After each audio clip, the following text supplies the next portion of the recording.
MLA దాకా మంత్రి దాకా ఎవడు కూడా 5 పైసలు ఖర్చు చేయకుండా ప్రజలకి పంచటం ఎట్లాగో, ప్రజలకి ఇవ్వటం ఎలాగో చేసి చూపించిన వ్యక్తి జగన్మోహన్ రెడ్డి గారు.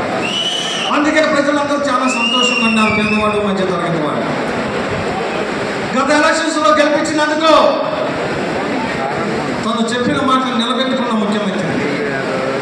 ఇవన్నీ ఒక ఎత్తు. ఈరోజు ఇక్కడ మీ ఉన్న అన్నదమ్ములందరినీ నేను కోరేది 2 నిమిషాలు నా మాటల్ని గమనించమని చెప్తా ఉన్నా. ఏంటంటే మనం వచ్చే నెల 13వ తారీఖున ఎలక్షన్స్ జరుపుకోతా ఉన్నాం.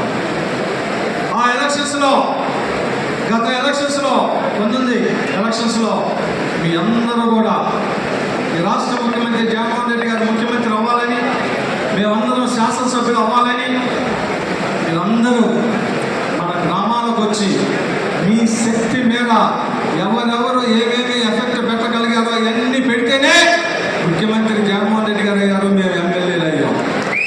ఎంత బాగా కృషి చేశారు. అయితే మీ నమ్మకాన్ని ఎక్కడా కూడా మేము బొమ్ము చేయకుండా పరిపాలనలో ఈ రాష్ట్ర ముఖ్యమంత్రి జగన్మోహన్ రెడ్డి గారికి ఆయన వెనకమాల మేము ఉండి ఆయనకి సపోర్టుగా ఆయన చేసే ప్రతి కార్యక్రమాన్ని విజయవంతం చేసే దాంట్లో మేమందరం భాగస్వాములయ్యాం. సోదరులారా, ఒక్కసారి గమనించండి.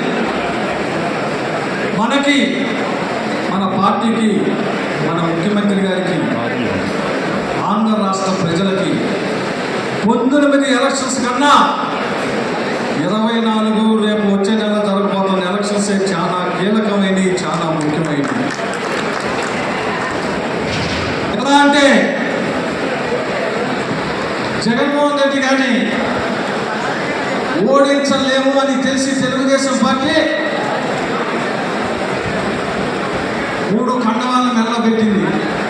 ఓ పక్క బీజేపీ, ఇంకో పక్క పవన్ కళ్యాణ్, ఇంకో పక్క తెలుగుదేశం చంద్రబాబు నాయుడు. మన నాయకుడు సింగిల్ జెండా, సింగిల్ ఎజెండా, సింగిల్ జెండా, single agenda. Cutout, cutout, Jaganmohan Reddy గారి కటౌట్.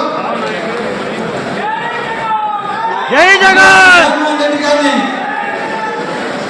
ఈ 3 పార్టీలు కలిసి జగన్మోహన్ రెడ్డి గారి ప్రపంచం బాగా ఉంది, ఓటర్స్ను కానీ వైఎస్ఆర్ పార్టీని కానీ సింగిల్గా వెళ్ళి